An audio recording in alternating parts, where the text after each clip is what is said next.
Hello बच्चों, let's read the question first. The question says photoelectric emission is an instantaneous process. Comment: photoelectric effect एक instantaneous process है. इसी पे टिप्पणी देनी है. सबसे पहले की कॉन्सेप्ट डिस्कस करते हैं. की concepts.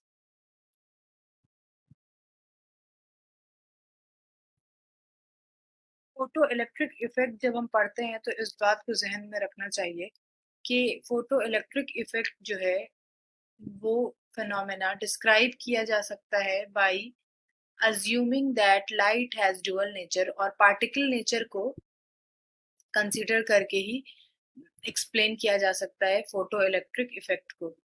Photo electric effect photoelectric effect जो है डिस्क्राइब किया जा सकता है अगर हम लाइट को रेडिएशन को पार्टिकल नेचर माने तब. Okay, particle nature, it has particle nature also. Wave nature से तो दूसरे फिनोमेनन डिस्क्राइब हुए, इंटरफेरेंस, डिफ्रैक्शन एक्सेट्रा. अब होता क्या है कि इंस्टेंटेनियस है कि नहीं. फोटो इलेक्ट्रिक इफेक्ट में ये होता है कि फोटो इलेक्ट्रिक इफेक्ट का एक्सपेरिमेंट हुआ है और ये एक्सपेरिमेंटली प्रूव है. जैसे ही रेडिएशन आती है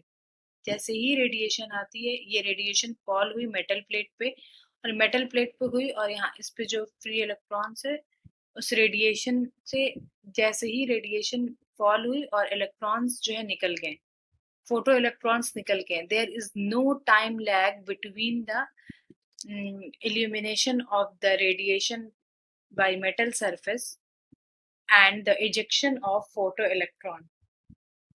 No time lag. इन दोनों में कोई टाइम लैग नहीं है. जिस इंस्टेंट पे लाइट फॉल होगी मेटल के सरफेस पे उसी इंस्टेंट पे फोटो इलेक्ट्रॉन्स जो है वो एमिट हो जाएंगे. ठीक है, और अभी ये बताया, और ये जो फिनोमेना है कि इंस्टेंटेनियसली फोटो इलेक्ट्रॉन प्रोड्यूस हो रहे हैं, ये सिर्फ पार्टिकल नेचर डिस्क्राइब कर सकता है. अगर हम लाइट को वेव नेचर मान के इस फिनोमेना को डिस्क्राइब करें तो होगा क्या कि वेव नेचर में जो एनर्जी हो वो डिस्ट्रीब्यूटेड ओवर द सरफेस पे एनर्जी डिस्ट्रीब्यूट होती है. ठीक है, एनर्जी जो है डिस्ट्रीब्यूटेड ओवर द सरफेस, और इलेक्ट्रॉन जो है उस एनर्जी को एब्जॉर्ब करेगा और अक्यूमुलेट होने में बहुत सारा टाइम लगेगा. It take time. तो जो हमारी ऑब्जर्वेशन है, जो फाइंडिंग्स है कि फोटो इलेक्ट्रिक इंस्टेंटेनियस प्रोसेस है, वो गलत हो जाएगा. तो वेव नेचर से तो ये प्रूफ ही नहीं हो सकता है कि ये इंस्टेंटेनियस है. ये सिर्फ पार्टिकल नेचर से हो सकता है, और ये देखा गया है कि जैसे ही रेडिएशन मेटल के सरफेस पे आई तुरंत इजेक्शन ऑफ फोटो इलेक्ट्रॉन्स हुआ. I hope you got it. Thank you.